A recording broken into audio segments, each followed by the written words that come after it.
Ni semua orang tak nak fikir buat kawan kahwin lama tak dapat. Benda ni boleh kongsikan, sampaikan ke adik-beradik.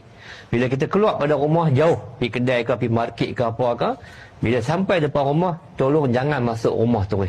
Orang tua-tua dulu dia ada tempayan basuh kaki. Kita ada pek ayam, buka kasut basuh kaki. Kan? Sampai depan pintu rumah, baca a'udzubillahi minasyaitanirrajim. Syarat ludah belah kiri. Syarat ludah belah kiri. Lepas tu ni semua sunnah kan? Kemudian masuk rumah, langkah kaki kanan bagi salam assalamualaikum. Kan? Kaki kanan, jangan langkah kaki kiri. Pasal apa? Pintu rumah kita ni pintu rumah, kiri kanan. Belah kiri ni ada satu jin perempuan nama Ummu Sibian. Sibian. Siapa masuk rumah langkah kaki kiri, Sibian ikut.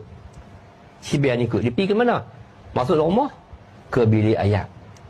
Dia tunggu dalam bilik ayam. Kemudian dia tunggu apa? Dia tunggu siapa masuk bilik ayam. Ni dalam cara hidup ni tadi kan, makanan, gaya hidup kan, ni gaya hidup kan. Yang mengundang penyakit lah.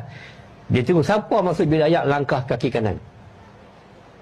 Nabi suruh langkah kaki kiri. Kan, Allahumma inna suka minakum sebelah khaba'is, langkah kaki kiri.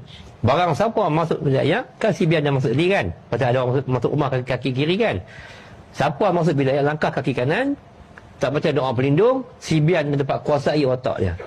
Dia mandi, lagi shampoo, hak mandi dia tak cuci air shampoo, sabun nak jatuh dia tak angkat balik, ada piring ke pinggan tengah-tengah lantai dia tak buang, pasal dia tak dilindungi dengan doa. Masuk orang nombor 2, zerub, jatuh licin. Kan? Orang jatuh dalam bilik air, sebenarnya kena penyakit apa?